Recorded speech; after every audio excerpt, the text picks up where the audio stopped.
Assalamu alaikum, everyone. I hope you're all doing well wherever you all are joining us from. A very good evening to all of you. My name is Aliza Naqvi, and I represent Pakistan Institute of Taxation. I welcome you all to today's session on taxation of non-residents and filing of return in Pakistan. Now, to officially commence with our session today, I would like to introduce you to our speaker today, who is Mr. Muzammil Himani. He is a practitioner, researcher, and author of matters pertaining to local and international taxation, having more than 10 years of experience. He is a chartered accountant and lawyer by profession and has completed advanced diploma in international taxation from the United Kingdom. He is presently serving as the partner tax and legal services at Himani Associations and is also working as member of for Reforms and Resource Mobilization Commission of Pakistan. A very warm welcome to Mr. Muzammil Himani.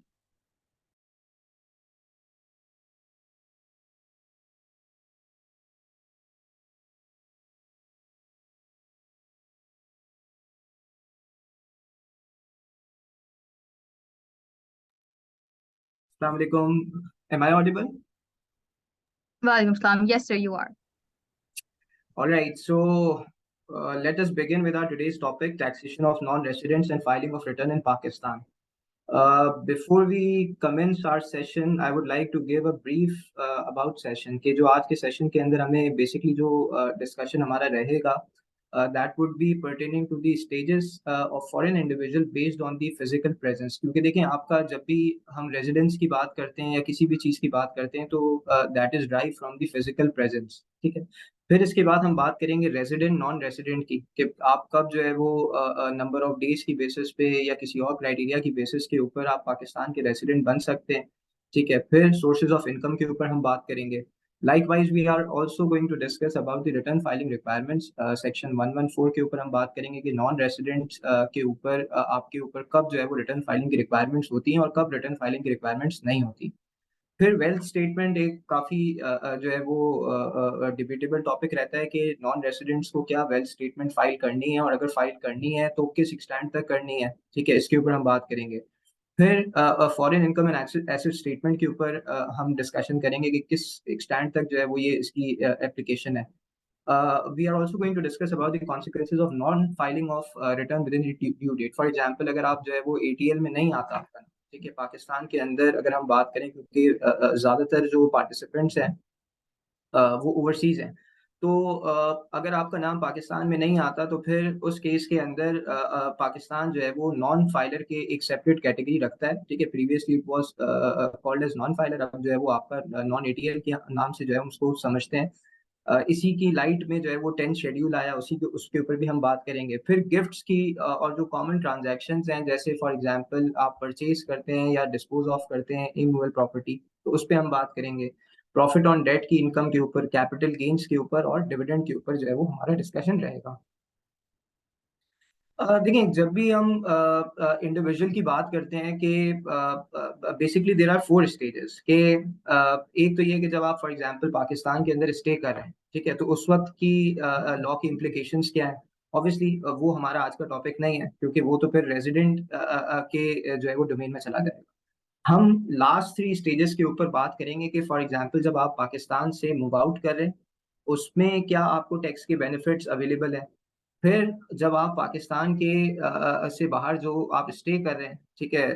तो उस पे आपके ऊपर क्या law की जो है वो इम्प्लीकेशंस होंगी, क्या फाइलिंग की जो है वो रिक्वायरमेंट्स होंगी. और फिर वंस आप फॉर एग्जांपल डिसाइड करते हैं कि you have to come back to Pakistan as returning expatriate तो फिर उस केस के अंदर क्या आपको जो है वो बेनिफिट जो है वो लॉ प्रोवाइड करता है. तो 3 जो स्टेजेस हैं उसके ऊपर हम जो है वो अपनी स्लाइड्स के अंदर डिस्कशन कर रहे होंगे. देखिए लॉ जब हम इनकम टैक्स ऑर्डिनेंस की बात करते हैं तो इनकम टैक्स ऑर्डिनेंस जो है वो नॉन रेसिडेंट टैक्स पेयर या नॉन रेसिडेंट पर्सन के बारे में ये बड़ा एक स्ट्रेट बात करता है कि अगर आप फॉर एग्जांपल रेजिडेंसी के क्राइटेरिया को मीट नहीं कर रहे तो फिर आप जो है वो नॉन रेसिडेंट हो जाएंगे. ठीक है. यानी एक्सप्लिसिटली ये नहीं बताता है कि नॉन रेसिडेंट आप कैसे होंगे. वो ये बताता है कि भाई अगर आप रेसिडेंसी के क्राइटेरिया को अगर आप मीट नहीं कर रहे तो फिर आप नॉन रेसिडेंट हो जाएंगे. तो इसका मतलब ये हुआ कि हमें इससे पहले कि हम नॉन रेसिडेंट को समझें हमें रेसिडेंट को की अंडरस्टैंडिंग लेना जो है वो जरूरी है. रेजिडेंट वर्सेस नॉन रेजिडेंट की अगर हम बात करें तो 4 लोगों को वो रेजिडेंट कहता है. Resident individual, resident company, resident association of persons, partnership जिसे आप कहते हैं, या फिर फेडरल गवर्नमेंट की बात करता है। तो 81 के अंदर जो रेजिडेंट इंडिविजुअल है, प्राइमरीली जो हमारा डिस्कशन है वो रेजिडेंट इंडिविजुअल के ऊपर ही रहेगा। फिर जब हम सेक्शन 82 की बात करते हैं, सेक्शन 82 के अंदर वो इस बात के ऊपर डिस्कस करता है कि किस तरह से एक इंडिविजुअल अपनी फिजिकल प्रेजेंस की वजह से पाकिस्तान का जो है वो रेजिडेंट हो सकता है। एक criteria which is quite common, जिसको हम सभी जानते हैं कि भाई आपने 183 डेज और मोर जो है वो किसी भी टैक्स ईयर के अंदर पाकिस्तान में अगर स्टे किया है, फिजिकल प्रेजेंस है आपकी, तो फिर आप जो है वो रेजिडेंट इंडिविजुअल कंसिडर कर लिए जाएंगे। ठीक है, यानी इसका मतलब ये हुआ, अब ये 183 डेज को भी इसकी इसकी फर्दर जो है वो इसको इलेबरेट कर सकते हैं कि भाई कौन से डेज इसमें आएंगे, कौन से नहीं आएंगे, सिवाय एक्सेप्ट फॉर दी ट्रांजिट। अगर आप पाकिस्तान में हैं तो फिर आपके सारे डेज जो है वो पाकिस्तान में काउंट कर लिए जाएंगे। ये एक पहला क्राइटेरिया है कि जो आपको रेजिडेंट बना सकता है। ठीक है। अच्छा, नंबर 2 अगर हम बात करें, बीइंग अ सिटीजन, ये एक एडिशनल कंडीशन है। ठीक है, being a citizen of Pakistan is not present in any other country for more than 182 days during the tax year. ठीक है, ये कुछ टाइम पहले इस कंडीशन को जो है वो इंसर्ट किया गया कि देखें, अगर आप सिटीजन ऑफ पाकिस्तान है, पाकिस्तान उस चीज को कैप्चर करना चाहता है कि आपकी नॉन रेसिडेंस जो है वो कहीं और ना हो। ठीक है, यानी ऐसा ना हो रहा हो कि आप वर्ल्ड वाइड कहीं भी रेसिडेंट ना बन रहे। ठीक है, तो उस केस में वो क्या करेगा कि अगर आप कहीं भी रेसिडेंट नहीं बन रहे और फिर आप पाकिस्तान के सिटीजन भी हैं, तो वो क्या कर रहा है, वो आपको पाकिस्तान का रेसिडेंट जो है वो काउंट करेगा। यानी अगर आप पाकिस्तान के सिटीजन हैं और आप जो है वो किसी भी जगह के, किसी और कंट्री के, किसी टैक्स ईयर के अंदर जो है वो रेसिडेंट नहीं बनते, नंबर 1। नंबर 2, आप पाकिस्तान के सिटीजन हैं या और फिर साइमल्टेनियसली आपने किसी भी और कंट्री के अंदर मोर देन 182 डेज स्पेंड नहीं किए, तो एज ए रिजल्ट क्या होगा, एज ए रिजल्ट ये होगा कि you would be considered as a resident individual of Pakistan. ठीक है, तो ये कंडीशन जो है वो एक डिफरेंट कंडीशन है कि एक जो कॉमनली हम समझते हैं कि 183 डेज और मोर की कंडीशन है, तो ये एक एडिशनल कंडीशन है जिसको हमें कंसिडर करना जरूरी है। ठीक है, और फिर गवर्नमेंट के एम्प्लॉय की बात है कि भाई अगर आप फेडरल गवर्नमेंट या प्रोविंशियल गवर्नमेंट के एम्प्लॉय हैं और आपकी पोस्टिंग पाकिस्तान के बाहर हुई है, तो फिर ठीक है, आपको जो है वो resident individual by default consider किया जाएगा। अच्छा, ये बार बार टैक्स ईयर का वर्ड आ रहा है, तो मैं ओवरसीज के लिए ये क्लियर कर दूं इसको कि जुलाई टू जून जो है वो पाकिस्तान का नॉर्मल टैक्स ईयर है, उसी की हम जो है वो यहाँ पे अभी डिस्कशन करें कि अगर आप किसी भी टैक्स ईयर में, यानी 1 जुलाई से लेके 30 जून तक, यानी अगर अभी इस साल की हम बात करें जो साल क्लोज हुआ, तो 1 जुलाई 2022 से लेके 30 जून 2023, ठीक है, विच इज टैक्स ईयर 2023, तो इसमें अगर आपकी पहली या दूसरी कंडीशन के अंदर अगर आप कहीं फॉल करते हैं, तो as a result you would be treated as a resident individual of Pakistan. अच्छा, अब इसकी इम्प्लीकेशंस क्या होंगी? हमने ये तो कह दिया कि भाई for example you would be treated as a resident individual, ठीक है, या नॉन रेजिडेंट इंडिविजुअल। ठीक है, लेकिन इसमें होगा क्या? देखिए, दो तरह की सोर्सेज ऑफ इनकम होती है ना, कि अगर मैं पाकिस्तान में रहता हूं तो मेरे लिए एक वो इनकम है जो पाकिस्तान सोर्स्ड है। ठीक है, अब पाकिस्तान सोर्स क्या होती है, उसके लिए अलग से एक सेक्शन 101 है कि जो बताता है कि भाई पाकिस्तान सोर्स इनकम हम किस किस किस किस इनकम को कहते हैं। लेकिन पाकिस्तान सोर्स इनकम और फॉरेन सोर्स इनकम, ठीक है, यानी अगर कोई इनकम पाकिस्तान से ड्राइव की जाए तो that is considered as Pakistan source income, और अगर कोई इनकम पाकिस्तान के बाहर से ड्राइव की जाए तो that is considered as foreign source income. लेकिन ये बड़ी सिंपल सी बात है, लॉ खुद डिफाइन करता है कि पाकिस्तान सोर्स इनकम, किस इनकम को मैं कब जो है वो पाकिस्तान सोर्स कहूंगा और किस इनकम को कब मैं पाकिस्तान सोर्स इनकम नहीं कहूंगा। अच्छा, अब इस केस के अंदर अगर फॉर एग्जांपल हम बात करें कि रेजिडेंट क्या होगा, ठीक है, कि रेजिडेंट जो है वो पर्सन किसे कहते हैं। ठीक है, यानी रेजिडेंट पर्सन, रेजिडेंट इंडिविजुअल की तो हमने बात कर ली, लेकिन अगर आप फॉर एग्जांपल रेजिडेंट इंडिविजुअल हैं तो एज ए रिजल्ट आप जो है वो क्या वर्ल्ड वाइड इनकम पे टैक्स देंगे? तो बड़ा क्लियर है कि बिल्कुल ऐसा ही है कि पाकिस्तान सोर्स इनकम पे भी देंगे और फॉरेन सोर्स इनकम पे भी देंगे। ठीक है, लेकिन अगर आप नॉन रेजिडेंट है, कि जो जो आज का हमारा टॉपिक है, तो फिर उस केस में क्या होगा, to the extent of Pakistan source income सिर्फ और सिर्फ आपकी चार्जेबल होगी। ठीक है, यानी वंस अगेन अगर मैं इसको रिपीट करूं तो दो तरह की आपकी सोर्स इनकम है, Pakistan source income, foreign source income. Resident classify हो गए तो वर्ल्ड वाइड इनकम टैक्स होगी, यानी पीएसआई एफएसआई दोनों। और अगर आप रेजिडेंट क्लासिफाई नहीं हुए, जो कि मेजोरिटी जो आज के सेशन के अंदर जो पार्टिसिपेंट्स हैं वो इस क्राइटेरिया के अंदर फॉल करते हैं कि अगर आप नॉन रेजिडेंट है, तो फिर उस केस के अंदर to the extent of any income which is known as Pakistan source income or which is classified as Pakistan source income, that would be taxable in Pakistan। ठीक है। अच्छा, अब कुछ कॉमन इनकम्स की अगर हम बात करें, ठीक है, इनकम्स तो बहुत सारी हैं, सेक्शन 101 काफी जो है वो कॉम्प्रिहेंसिव है, लेकिन कुछ कॉमन इनकम्स की अगर हम बात करें कि कब 101 जो है वो आपको कहता है कि ये पाकिस्तान सोर्स इनकम होगी, क्योंकि जब पाकिस्तान सोर्स इनकम पता चलेगी तभी मैं उसके ऊपर ऑब्वियसली टैक्स दूंगा। तो सैलरी के केस में वो कहता है कि salary if it is exercise in Pakistan wherever it is paid. ठीक है, यानी इसका मतलब ये हुआ कि अगर आप पाकिस्तान से एम्प्लॉयमेंट एक्सरसाइज करें, चाहे आपको कहीं भी, फॉर एग्जाम्पल अगर मैं पाकिस्तान में बैठा हूं और मुझे सैलरी जो है वो यूके में मिलती है, यूके के बैंक अकाउंट में, क्योंकि वो एक्सरसाइज पाकिस्तान से हो रही है, मिल यूके में रही है, तो ये यूके सोर्स नहीं होगी, this salary would be treated as Pakistan source income. ठीक है, ये सैलरी की बात है। बिजनेस पाकिस्तान सोर्स कब होता है कि जब आप बिजनेस पाकिस्तान में कैरी आउट करें, यानी आपने कोई फैक्ट्री लगाई हुई है, कोई आपने ऑफिस लिया हुआ है, आप यहाँ पे कोई काम कर रहे हैं, बिजनेस कर रहे हैं पाकिस्तान में, तो बिजनेस जो है वो पाकिस्तान सोर्स इनकम कंसिडर किया जाएगा। फिर अगर हम डिविडेंड की बात करें, पैसिव इनकम्स की बात करें, डिविडेंड की बात करें, प्रॉफिट ऑन डेट की बात करें, रॉयल्टी की बात करें, टेक्निकल फी की बात करें, या फिर fee for offshore digital services की बात करें, ठीक है, तो ये पाकिस्तान सोर्स इनकम उस वक्त ट्रीट होती है जब मैं बीइंग अ रेजिडेंट पर्सन किसी जो है वो पाकिस्तान के बाहर जो पर्सन बैठा है उसको मैं पे कर, यानी अगर ये कोई रेजिडेंट पर्सन इनकम दे रहा है, पैसे दे रहा है, पेमेंट कर रहा है इन अमाउंट्स की, यानी डिविडेंड अगर रेजिडेंट कंपनी दे रही है, ठीक है, तो वो डिविडेंड जो है वो पाकिस्तान सोर्स डिविडेंड ट्रीट हो जाएगा। प्रॉफिट ऑन डेट एचबीएल दे रहा है फॉर एग्जांपल, पाकिस्तान में दे रहा है, रेजिडेंट है, बिल्कुल है, तो हमने कहा फिर क्या होगा, ये इंटरेस्ट इनकम जो है वो Pakistan source interest income treat हो जाएगी। रेंटल इनकम जो कि बहुत सारे ओवरसीज की होती है कि भाई पाकिस्तान में आपने इमूवेबल प्रॉपर्टी परचेज करके रख ली और फिर उसके बाद उसको रेंट आउट कर दिया, तो क्या वो इनकम जो है वो रेंटल इनकम ट्रीट होगी, तो डेफिनेटली जो है वो आपकी इनकम रेंटल इनकम ट्रीट हो जाएगी। ठीक है, यानी पाकिस्तान सोर्स इनकम होगी। कैसे पता चला, क्योंकि आपकी इमूवेबल प्रॉपर्टी जो है वो पाकिस्तान में लोकेटेड है, ठीक है, तो अगर उससे आप रेंट ड्राइव करें या आप उससे उसको डिस्पोज ऑफ करने के बाद कैपिटल गेन ड्राइव करें, दोनों इनकम जो है वो आपकी पाकिस्तान सोर्स होगी, क्योंकि इमूवेबल प्रॉपर्टी पाकिस्तान में है। ठीक है, अच्छा फिर अगर मैं बात करूं कैपिटल गेन ऑन शेयर्स की, तो इसमें भी बड़ा सिंपल सा क्राइटेरिया है कि अगर आपके पास for example disposal of shares of resident company, मैं के इलेक्ट्रिक के शेयर्स डिस्पोज ऑफ करता हूं, तो के इलेक्ट्रिक क्योंकि रेजिडेंट कंपनी है तो उससे अराइज होने वाला कैपिटल गेन जो है वो पाकिस्तान सोर्स इनकम ट्रीट होगा।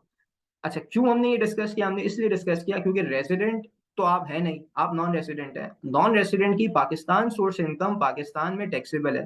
तो अब हमें ये देखना होगा कि क्या ये जो आप being non resident income drive कर रहे हैं, क्या वो पाकिस्तान सोर्स है भी या नहीं है। ठीक है, अगर नहीं है तो उस पर टैक्स भी नहीं बनेगा, और अगर है तो फिर उसके ऊपर आपने ड्यूली जो है वो टैक्स पे करना है।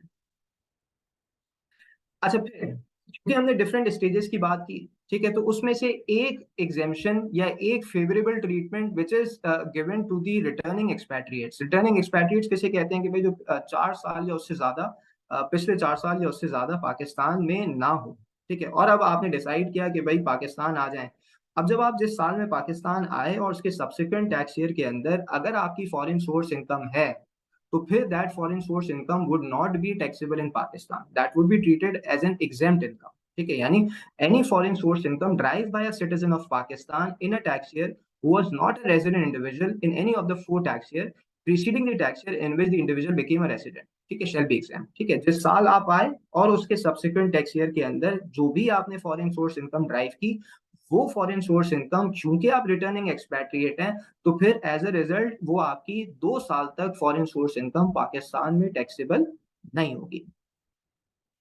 अब एक और केस कि भाई ये सिचुएशन बहुत ज्यादा हो रही है, क्योंकि अगर हम देखें कि लास्ट कुछ मंथ्स के अंदर जो कि रिपोर्टेड नंबर्स हैं कि आपके बहुत सारे जो इंडिविजुअल्स हैं सिटीजन ऑफ पाकिस्तान है, वो पाकिस्तान से अब्रॉड जो है वो मूव आउट किए।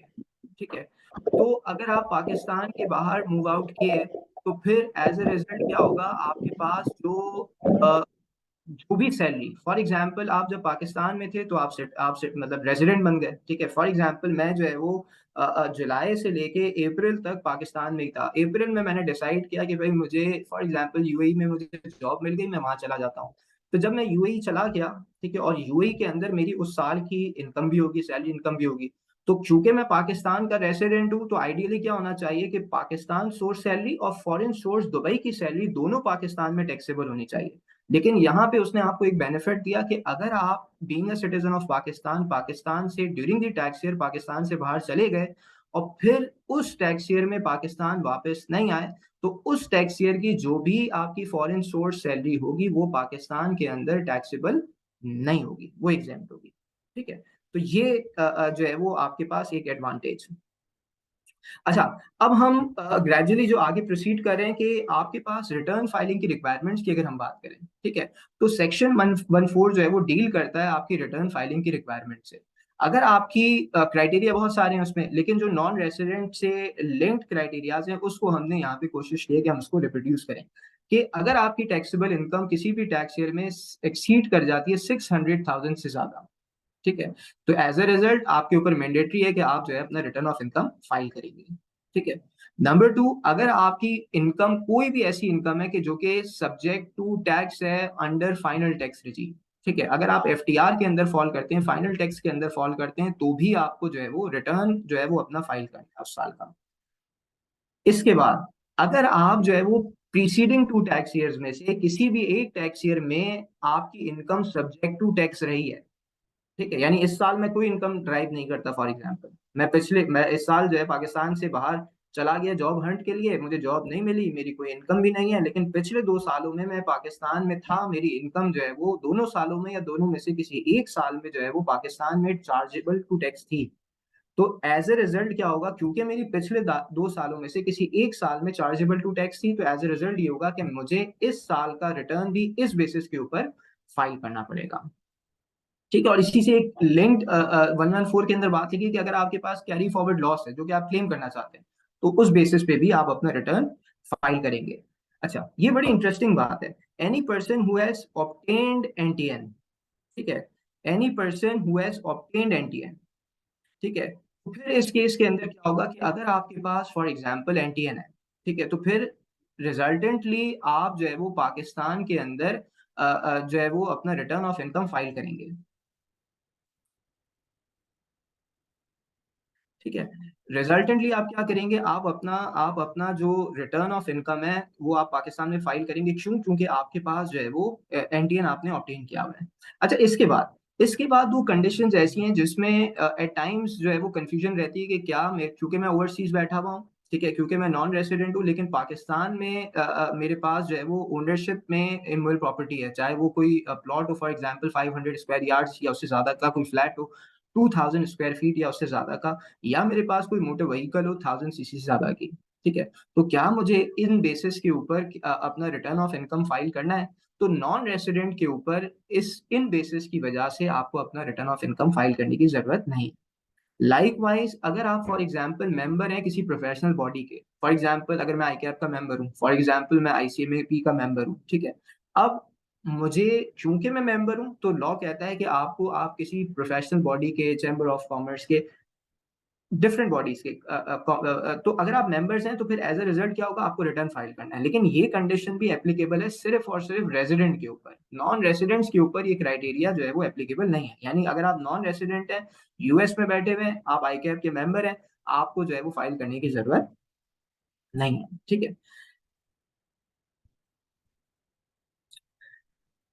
अच्छा, अब ये बड़ी इंटरेस्टिंग बात है कि अगर आपने रिटर्न फाइल नहीं किया, ठीक है, तो क्या हो सकता है, तो कमिश्नर आपको नोटिस दे सकता है किस चीज का, कि भाई आपने रिटर्न फाइल नहीं किया, आप उसका रिटर्न फाइल करें।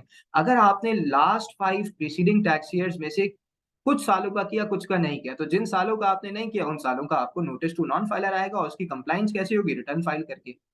लेकिन ठीक है, अगर आपने लास्ट 5 कंप्लीटेड टैक्स ईयर्स में से पांचों सालों का नहीं किया हुआ, ठीक है, जबकि आपका बनता है रिटर्न फाइल करना, आपने नहीं किया, ऑब्लिगेशन थी, नहीं किया, तो फिर कमिश्नर के पास ये पावर है कि वो आपको 10 सालों तक का रिटर्न नोटिस जो है वो इशू कर सकता है कि भाई आप अपना 10 सालों का रिटर्न फाइल करें। अब अगेन ये थोड़ा सा डिबेटेबल बात है कि जब आप सेक्शन 174 में बात करते हैं तो वहां पे रिकॉर्ड कीपिंग की एक पर्टिकुलर आपने टाइमलाइन दी हुई है, जबकि यहाँ पे आप कह रहे हैं कि 10 सालों का नोटिस दिया जाएगा, तो क्या इस बेसिस के ऊपर कि भाई रिकॉर्ड कीपिंग की रिक्वायरमेंट 6 ईयर्स तक थी, क्या मुझे सब्सिक्वेंट टैक्स ईयर के अंदर इस चीज का 10 सालों तक का जा सकता है या 6 सालों तक का जा सकता है, ये एक डिबेटेबल बात है। लेकिन यहाँ पे क्योंकि आपके पास, तो इसका मतलब ये हुआ कि अगर आपने नहीं फाइल किया 5 सालों का, तो 10 सालों तक का भी आपका रिटर्न आपसे फाइल करवाया जा सकता है। अच्छा, अब अगर हम बात करें for example filing of wealth statement की, ठीक है, देखिए वेल्थ स्टेटमेंट के अंदर आप क्या फाइल करते हैं? ठीक है, आप फाइल करते हैं एसेट्स और लाइबिलिटीज। ठीक है, कौन से? ठीक है, ये एक इंपॉर्टेंट बात है। ठीक है, अच्छा, इससे पहले कि हम ये बात करेंगे कौन से फाइल करते हैं, हम पहले ये बात कर लेते हैं कि नॉन रेसिडेंट्स के ऊपर वेल्थ स्टेटमेंट फाइल करने की रिक्वायरमेंट नहीं है। ठीक है, यानी नॉन रेजिडेंट इंडिविजुअल अगर आप हैं तो फिर आपको वेल्थ स्टेटमेंट अपनी मर्जी से तो आप फाइल कर सकते हैं, ऑब्लिगेशन नहीं है। वॉलंटरी बेसिस पे तो कर सकते हैं, मैंडेटरी नहीं है कि आप जो है वो being non resident individual, return file करना अलग बात है, वेल्थ स्टेटमेंट फाइल करना अलग बात है। आप नॉन रेजिडेंट इंडिविजुअल होते हुए वेल्थ स्टेटमेंट फाइल करने की आपके ऊपर ऑब्लिगेशन नहीं है। ठीक है, वॉलंटरी बेसिस पे कर सकते हैं, वॉलंटरी बेसिस पे भी कर सकते हैं, या फिर कमिश्नर के नोटिस के बाद भी कर सकते हैं। यानी अगर कमिश्नर फॉर एग्जांपल आपको नोटिस देता है कि आपने अपनी वेल्थ स्टेटमेंट फाइल नहीं की और फाइल करें, तो जो भी उसने आपको पीरियड दिया है कि इस डेट तक फाइल करें, तो आपको आपकी वेल्थ स्टेटमेंट फाइल करनी होगी। ठीक है, यानी अब देखिए इसके ऊपर एक बात क्लियर हो गई कि अगर मैं पाकिस्तान से बाहर बैठा हूं, मैं एक नॉन रेसिडेंट हूं, तो मुझे वेल्थ स्टेटमेंट फाइल नहीं करनी। ठीक है, अब वेल्थ स्टेटमेंट फाइल करूंगा तो क्या फाइल करूंगा? अब इसमें दो तीन बातें हैं। ठीक है, दो तीन बातें हैं और उसी की वजह से डिफरेंट इश्यूज आते हैं। ठीक है, देखिए अगर मैं पाकिस्तान में रेसिडेंट हूं तो इसमें कोई डिस्प्यूट नहीं है कि being a resident of Pakistan I am suppose to file my wealth statement. Wealth statement में क्या फाइल करूंगा? मैं एसेट्स एंड लाइबिलिटीज फाइल करूंगा। जब आप वेल्थ स्टेटमेंट के सेक्शन को देखेंगे ना, तो वहां वर्ड लिखा हुआ है टोटल एसेट्स एंड लाइबिलिटीज। अब टोटल का क्या मतलब है? टोटल का मतलब ये हुआ कि चाहे एसेट्स पाकिस्तान में हो चाहे पाकिस्तान से बाहर हो, आपको आपकी वेल्थ स्टेटमेंट जो है वो फाइल करनी है। ठीक है, वेल्थ स्टेटमेंट में सारे एसेट्स दिखाने, सारी लाइबिलिटीज दिखानी है, चाहे पाकिस्तान के हो या पाकिस्तान के बाहर के हो। ठीक है, ये तो मेरे लिए है कि जो मैं रेसिडेंट हूँ। अगर आप नॉन रेसिडेंट हैं और आप कहते हैं कि मैं वेल्थ स्टेटमेंट फाइल करना चाहता हूं, अब इस पे दो व्यूज लिए जाते हैं इंडस्ट्री के अंदर, प्रैक्टिस के अंदर दो व्यूज लिए जाते हैं। एक व्यू ये लिया जाता है कि भाई आप अगर नॉन रेसिडेंट हैं तो to the extent of assets that have been made from Pakistan source income, वो आप डिक्लेयर करें। यानी आपने पाकिस्तान में रेमिटेंस भेजी, रेमिटेंस से आपने कोई एसेट बनाया, वो एसेट आप डिक्लेयर कर दें। ठीक है, लेकिन अगेन ये पाकिस्तान सोर्स इनकम नहीं है, लेकिन आपने अगर पाकिस्तान में एसेट बनाया, ठीक है, इस वजह से या पाकिस्तान सोर्स इनकम से एसेट बनाया, तो उससे आप जो है वो एसेट दिखा दें। दूसरा व्यू ये है कि नहीं, आप फाइल ही ना करें। ठीक है, आप फाइल ही ना करें।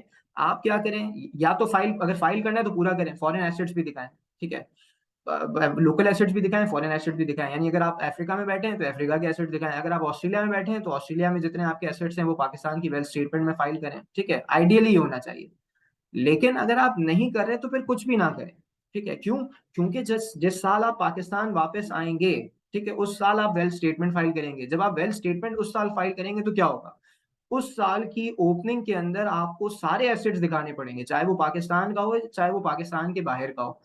तो उस वक्त आपको ये ट्रेल देना पड़ेगा कि ये एसेट्स आपने फॉरेन सोर्स इनकम से बनाए थे, उस फॉरेन सोर्स इनकम से बनाए थे कि जो कि पाकिस्तान में सब्जेक्ट टू टैक्स नहीं थी। ठीक है, तो ये एक पॉइंट है, या तो आप डिक्लेयर ना करें।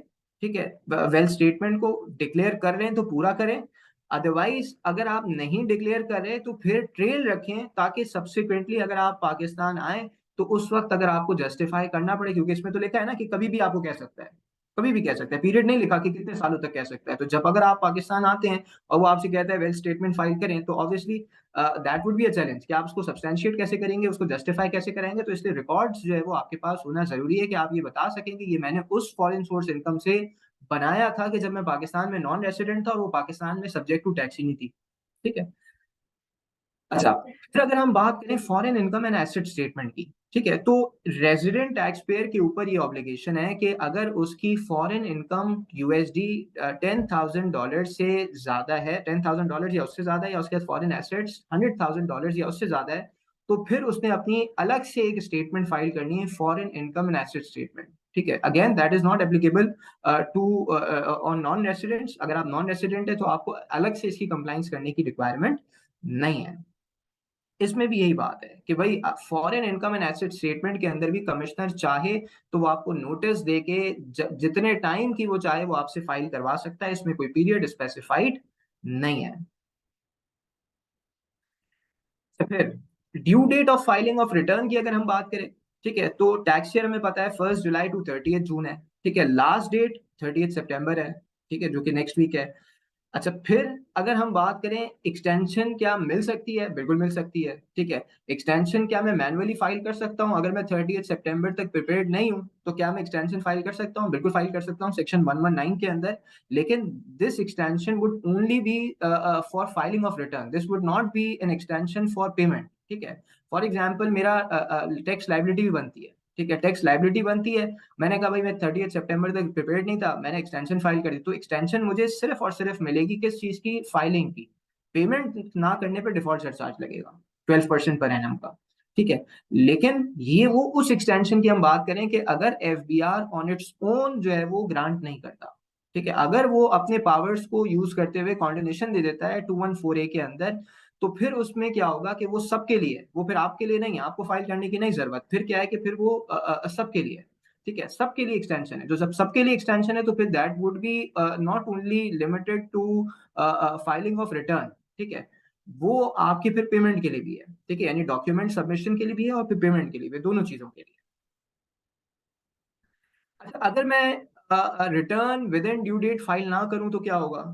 ठीक है, तो उस केस में क्या होगा? अगर मैं विद इन ड्यू डेट अपना रिटर्न फाइल ना करूं तो फिर इस केस के अंदर जो है वो आपका नाम जो है वो एटीएल के अंदर नहीं आएगा, एक्टिव टैक्स पे लिस्ट में नहीं आएगा। एक्टिव टैक्स पे लिस्ट में ना आने के क्या कॉन्सिक्वेंसेज है?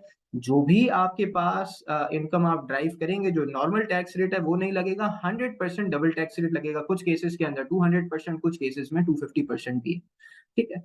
तो name would not be included in active tax पे लिस्ट, ठीक है। तो इसलिए क्योंकि अब इसकी पिनलाइजेशन काफी ज्यादा कर दी है तो लोग प्रेफर करते हैं कि वो अपना नाम जो है वो एटीएल में इंक्लूड करवाएं, ठीक है। अच्छा, वैसे बड़ा सिंपल है, अगर आपसे मिस हो जाए, आप एटीएल में नाम लाना चाहें तो क्या कर सकते हैं? बीइंग एन इंडिविजुअल, एओपी के लिए अलग है, कंपनी के लिए अलग है, लेकिन क्योंकि हम इंडिविजुअल की बात करें तो इंडिविजुअल के ऊपर 1000 रुपीज की पेनल्टी है कि आप वो पेनल्टी दें और अपना नाम जो है वो एटीएल में ला सकते हैं। ये सिर्फ एटीएल के लिए पेनल्टी पेनल्टी की बात कर रहे हैं हम, ठीक है। इसके अलावा जो पेनल्टीज है वो सेपरेट है, ठीक है। वो ये है कि अगर आप फॉर एग्जाम्पल रिटर्न फाइल नहीं करते, ठीक है, तो क्या होगा? तो आपके ऊपर इस ऑफेंस की वजह से हायर ऑफ लाइबिलिटी लगेगी, यानी पेनल्टी लगेगी। कितनी लगेगी?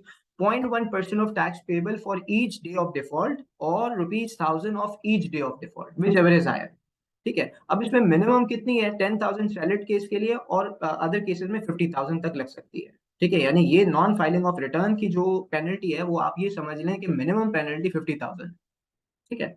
Non filing of wealth statement में जबकि आपके ऊपर एप्लीकेबल हो तो उस केस में क्या होगा? Higher of 0.1% of taxable income पर वीक, या फिर जो है वो ₹100,000 विच एवर इज हायर। तो यानी इस केस में जो आपके पास बन सकती है वो कितना बन सकती है? 100 टू द एक्सटेंट ऑफ 100,000 आपकी जो है वो पेनल्टी जो है वो बन सकती है।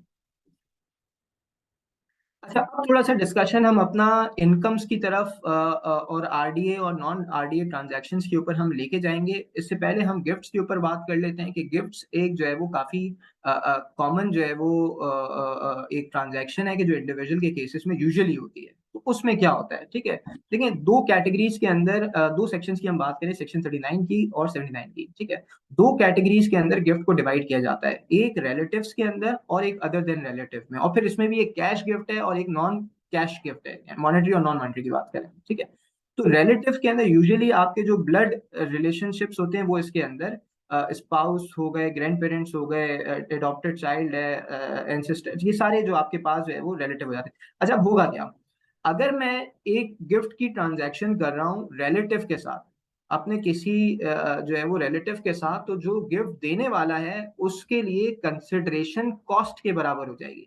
तो जब कंसिडरेशन कॉस्ट के बराबर हो जाएगी तो cost minus cost is equal to zero. तो कोई भी गेन ऑन डिस्पोजल जो है वो अराइज नहीं होगा, ठीक है। उसके लिए उसने कहा कि भाई आपका कोई गेन ऑन डिस्पोजल अराइज नहीं होगा। रिसीवर के लिए क्या होगा? Not charge to tax at the time of receipt, ये सेक्शन 79 है और ये सेक्शन 39 है। क्योंकि रिलेटिव ने गिफ्ट दिया है, ठीक है, तो फिर एज ए रिजल्ट क्या होगा? उस केस के अंदर आपका कोई भी जो है वो आपका आपका tax charge subject to tax नहीं होगा। ये जो भी गिफ्ट आप ले रहे हैं वो सब्जेक्ट टू टैक्स नहीं होगा। लेकिन अदर देन रिलेटिव में क्या होगा? देने वाले के लिए भी मसला और लेने वाले के लिए भी मसला, ठीक है, कि जो गिफ्ट दे रहा है उसके लिए जो कंसिडरेशन है वो क्या ट्रीट हो जाएगी? फे मार्केट वैल्यू। तो जब फे मार्केट वैल्यू होगी तो उसमें से आप जब कॉस्ट माइनस करेंगे तो गेन आएगा, गेन जो आएगा तो वो गेन ऑन डिस्पोजल ट्रीट होगा और वो सब्जेक्ट टू टैक्स होगा।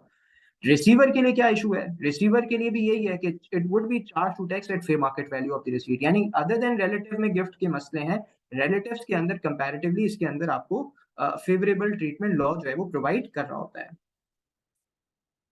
अच्छा, अब हम गिफ्ट को दो और कैटेगरीज के अंदर अगर बाइफिकेट करें, कैश गिफ्ट और जो है वो नॉन कैश के अंदर, ठीक है।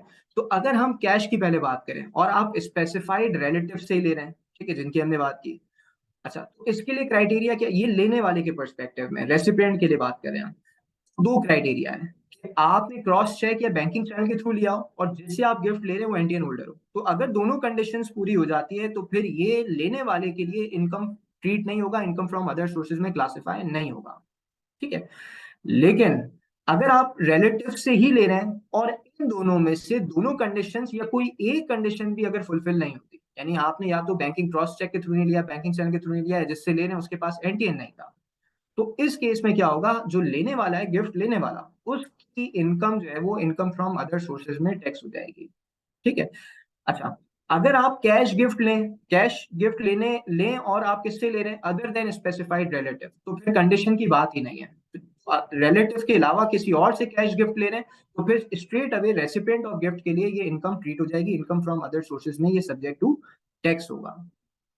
अच्छा, अगर हम इन काइंड की बात करें, स्पेसिफाइड रिलेटिव्स की बात करें, तो फिर ये रेसिपिएंट के लिए टैक्सेबल नहीं है, जो कि अभी हमने लास्ट स्लाइड्स के अंदर डिस्कस भी किया। और गिफ्ट लेने वाला अदर देन रिलेटिव है, तो चाहे कैश हो या नॉन कैश हो, दोनों केसेस में रेसिपिएंट के लिए income from other sources treat हो जाती है, ठीक है। अच्छा, Q&A हम एंड पे लेंगे, ठीक है। वंस ये सेशन एंड हो जाता है तो उसके बाद जो है वो Q&A होगा। अच्छा, रोशन डिजिटल अकाउंट की अगर हम बात करें, क्योंकि ये ओवरसीज से रिलेटेड हम बात करें, तो अगर हम आरडी की बात करें, देखिए आरडी अकाउंट कौन खोल सकता है, ये मुझसे ज्यादा आप बेहतर जानते हैं, क्योंकि आप में से मेजोरिटी ने इसको यूज किया हुआ है, ठीक है। लेकिन कुछ कुछ हमारे पास पार्टिसिपेंट्स पाकिस्तान के भी हैं, उनकी अंडरस्टैंडिंग के लिए कि अगर आप जो है वो पाकिस्तान ओरिजिन कार्ड रखते हैं, पीओसी रखते हैं आप, ठीक है, नाइकॉप रखते हैं या सीएनआईसी रखते हैं, तो आप जो है वो आरडी अकाउंट खोल सकते हैं। आरडीए के अपने एडवांटेजेस हैं, ठीक है। दो तरह के आरडीए के अकाउंट्स खोल सकते हैं, एक फॉरेन करेंसी वैल्यू अकाउंट है, ठीक है, और एक नॉन रेसिडेंट पाकिस्तानी रुपी वैल्यू अकाउंट है, ठीक है। इसमें जो भी ट्रांजैक्शन, जो भी इन्वेस्टमेंट्स होती हैं फॉरेन करेंसी के अंदर होती है, इसके अंदर जो है वो जो भी आप परचेज करते हैं प्रॉपर्टीज और डिफरेंट चीजें, वो रुपी वैल्यू अकाउंट है, तो उसमें होती है, पीकेआर के अंदर होती है, ठीक है। तो प्राइमरीली आपके पास दो तरह के जो है वो अकाउंट्स हैं।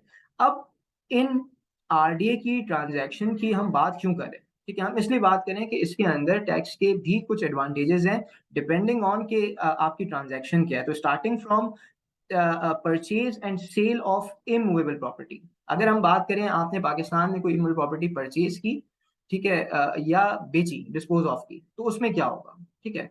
आरडी और नॉन आरडी के अंदर डिफरेंसेस आपके सामने, क्या इस केस में एनटीएन रिक्वायर्ड है, नहीं रिक्वायर्ड है, लेकिन नॉन आरडी में आप देखें एनटीएन रिक्वायर्ड है। रिटर्न फाइलिंग रिक्वायर्ड है, नहीं रिक्वायर्ड है आरडीए के केस में, अगर आप आरडीए के थ्रू इन्वेस्ट करें। और नॉन आरडीए केसेस के अंदर आपको जो है वो रिटर्न फाइलिंग भी मैंडेटरी है, ठीक है। टैक्स रेट कितना होगा, 3% होगा as final discharge of tax liability, 236C 236K, ठीक है, सेक्शन रेफरेंसेस। यहाँ पे जो 3% होगा वो एडजस्टेबल होगा, फाइनल नहीं है। और ना सिर्फ ये, बल्कि आपके ऊपर कैपिटल गेन ऑन डिस्पोजल भी लगेगा, जब आप सेक्शन 37 जाएंगे और उसके जो रेट्स देखेंगे, तो तीन कैटेगरीज में आपके रेट्स डिवाइडेड है। ओपन प्लॉट में क्या होगा, डिस्पोजल में, कंस्ट्रक्टेड प्रॉपर्टी में क्या होगा, और फ्लैट्स में क्या होगा, ठीक है। तो तीन कैटेगरीज में रेट। तो आप अच्छा, लेकिन आरडीए के थ्रू अगर आपने इन्वेस्ट किया तो 3% फाइनल है, कैपिटल गेन की बात ही नहीं है। लेकिन यहाँ पे 3% एडजस्टेबल है और कैपिटल गेन सेपरेटली चार्ज होगा डिपेंडिंग ऑन होल्डिंग पीरियड, क्योंकि कुछ होल्डिंग पीरियड के बाद अगर आपका होता है तो फिर उस केस के अंदर कैपिटल गेन टैक्स नहीं लगता, ठीक है, लेकिन प्राइमरीली लगेगा, ठीक है, लेकिन अगर आप एक्सेप्शन में फॉल कर जाए तो नहीं लगेगा।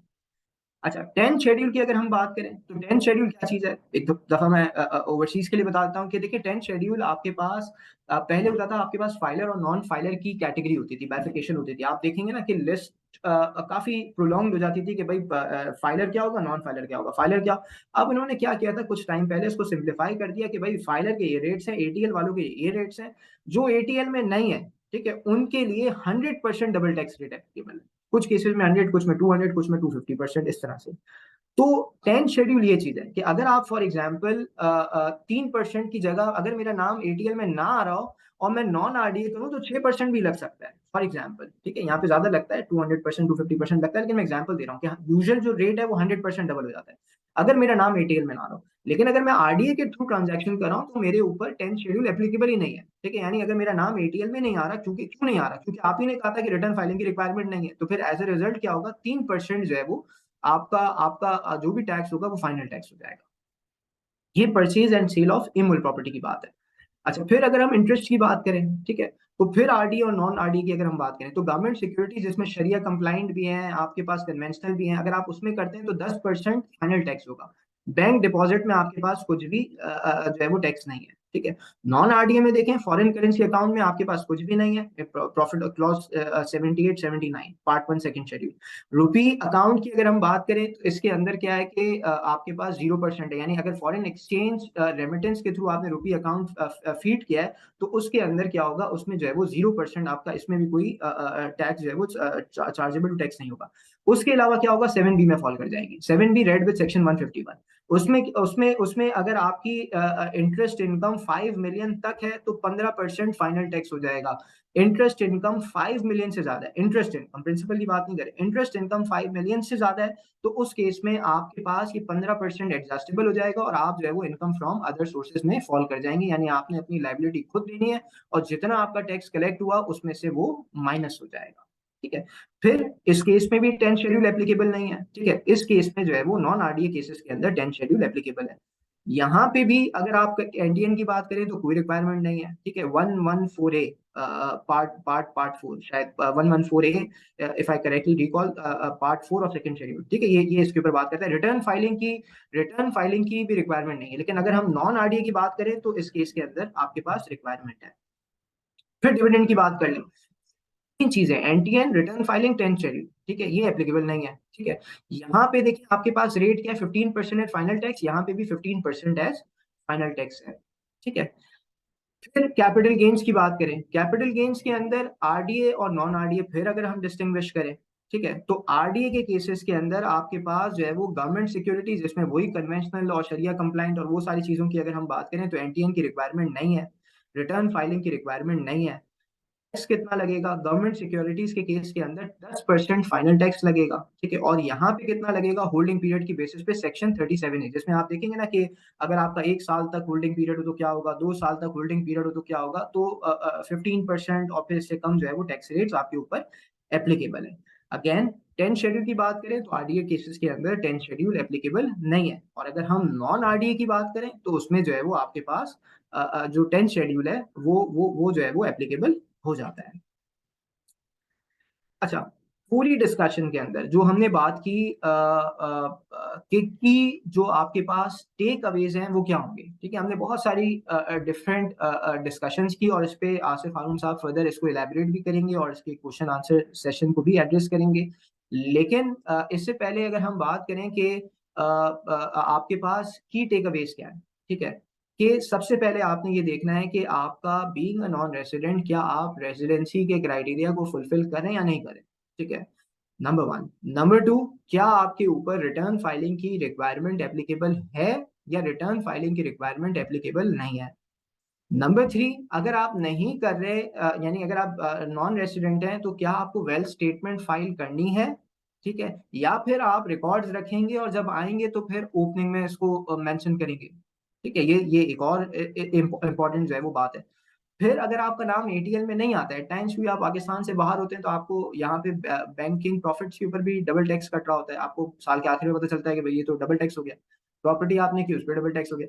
तो अब इस केस में क्या है कि आपका नाम, इस चीज को इंश्योर करें कि आपका नाम जो है वो एक्टिव टैक्स पे लिस्ट के अंदर आ रहा हो, ठीक है। और फिर लास्टली क्या है कि इवेल्युएट करना है हमें बेनिफिट्स के, अगर मैं चाहे डिविडेंड की बात करूं, चाहे मैं कैपिटल गेन की बात करूं, चाहे मैं इमूवेबल प्रॉपर्टी की बात करूं, ठीक है, तो मुझे ये सारी चीजों को देखना है कि मैं आरडीए के थ्रू करूं या नॉन आरडीए के थ्रू करूं, और फिर दोनों में जो भी, जहां भी मुझे अल्टीमेटली ज्यादा बेनिफिट है, ठीक है, वो उस ट्रांजैक्शन को जो है मैं ऑप्ट कर रहा हूँ, ठीक है। So with this, I would like to hand over the session back to Aliza. Aliza.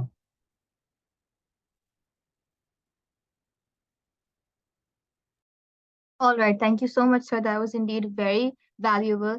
And we thank you for your time and grateful to have you join us. Now, to moderate our Q&A session and to move towards our guest speaker session, I would now like to introduce Mr. Abdul Shakur. He is a certified management accountant, CMA USA, and is a senior accounting and finance professional having more than 10 years of experience.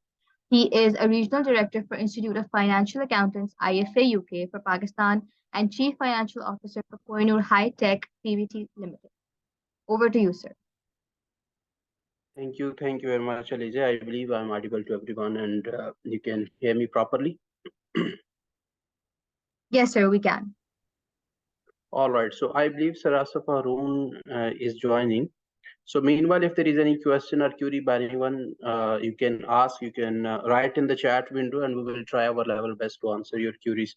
So just a second. So Sir Asif Haroon, sir, are you in the session?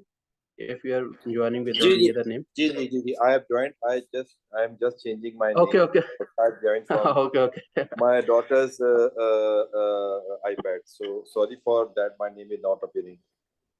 No worries. I was just checking that whether you have joined or not. All right. So thank you very much, sir, for your valuable time. And Sir Asif Haroon is basically a senior partner of Ferguson and Company in Pakistan. So thank you very much sir, for joining us today. So I have certain questions in the group, sir, in the chat window. Let me read one by one, and I would like to request you to please share your thoughts. Sure. The question is from Tahar Makbul. Please explain, if we submitted income tax return but status shown inactive, how we can change status to active? देखिए basically तो अगर आपका return जमा हुआ है and still you are not appearing, so first of all you need to understand that the ATL list is updated every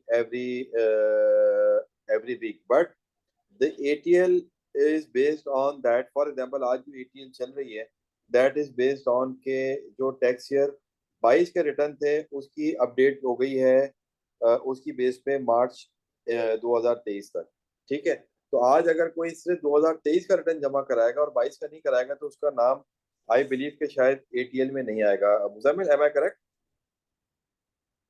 बिल्कुल ऐसा ही है, मार्च में आएगा।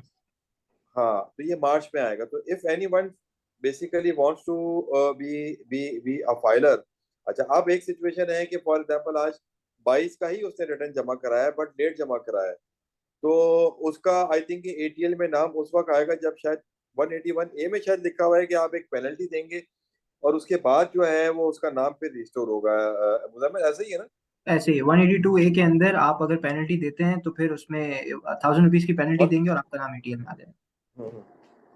तो Alright. ये इसका प्रोसेस है थोड़ा सा। तो hope I have answered the question. Okay, so there is another question. Can gift be a property?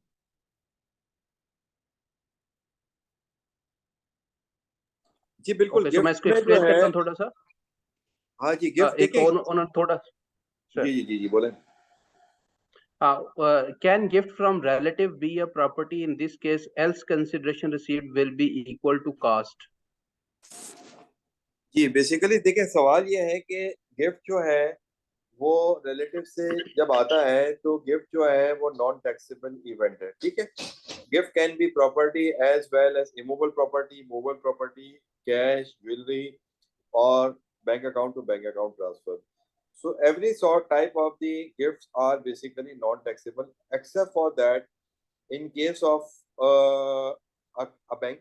cash gift, for example के हार्ड करेंसी तो अलाउड नहीं है, बट अगर आप कोई बैंक अकाउंट से बैंक अकाउंट ट्रांसफर कर रहे हैं तो इट इज इम्पोर्टेंट दैट कि जो जो जो गिफ्टर है वो उसके पास NTN हो और वो बैंकिंग चैनल के थ्रू दे। तो एज अ रिजल्ट अगर ये गिफ्टी के हाथ में फिर ये टैक्स नहीं होगा। अब जो बात इनका शायद सवाल ये था कि शायद कोई प्रॉपर्टी है, इमूवेबल प्रॉपर्टी है which is being gifted between the relatives. So in this case, in such a case, the transaction through the transfer of the property through gift between the relative is not taxable and as a result जो giftee होगा जिसके पास property जारी होगी उसके हाथ में cost और उसका करेक्टर सेम रहेगा। करेक्टर से मुराद ये है कि जो टिपिकल प्रॉब्लम आती है कि रियल एस्टेट में या इमूवेबल प्रॉपर्टी में holding period is very relevant. So as a result अगर कोई गिफ्टर है जिसने अपने रिलेटिव को, फॉर एग्जांपल एक फादर है जिसने अपने सन को प्रॉपर्टी गिफ्ट करी, तो फादर के हाथ में जो कॉस्ट थी उसकी वेल्थ स्टेटमेंट में जो नजर आ रही थी और फादर की जो डेट ऑफ एक्विजिशन थी, both will be considered as same as in the hands of the son. तो ये बस इसका इसका जो है हमें नॉन टैक्सेबिलिटी तो होती है, but at the same time हम पहले जो फेयर मार्केट वैल्यू के ऊपर गिफ्ट को अपडेट कर देते थे अपनी value in the hands of the Gifty, वो अब अलाउड नहीं है। तो अब सेक्शन 79 के अंदर भी लिखा हुआ, 37(4)A में भी लिखा हुआ है कि जो गिफ्टी के हाथ में कॉस्ट और करेक्टर इंक्लूडिंग डेट वही रहेगी। Hope I have answered the question. All right, thank you, sir. We have another question. Please explain return requirements in case of a person who was non-resident in July to September, then resident from October to June. I believe Muzammal Sahab has explained it that if you are staying in Pakistan for around 182 or 3 days, then you will be considered as resident. So another question is, what happens to profit on balances in RDA that were moved to an FCY account in the above case? Okay, so above case is that the person was non-resident from July to September, then resident from October to June. So in this particular case, he is asking that what happens to profit on balances in RDA that were moved to the foreign currency account in the above case.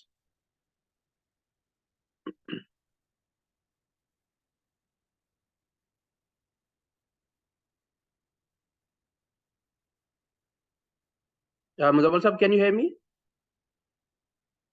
Sorry, जो मैं सवाल समझाऊं वो ये है कि एक बंदा जिसने जब आरडी अकाउंट खोला या उसमें बैलेंसेस डाले या आरडी अकाउंट के थ्रू गवर्नमेंट सिक्योरिटीज बाई की, at that point of time he was a non resident and then thereafter he has become a resident.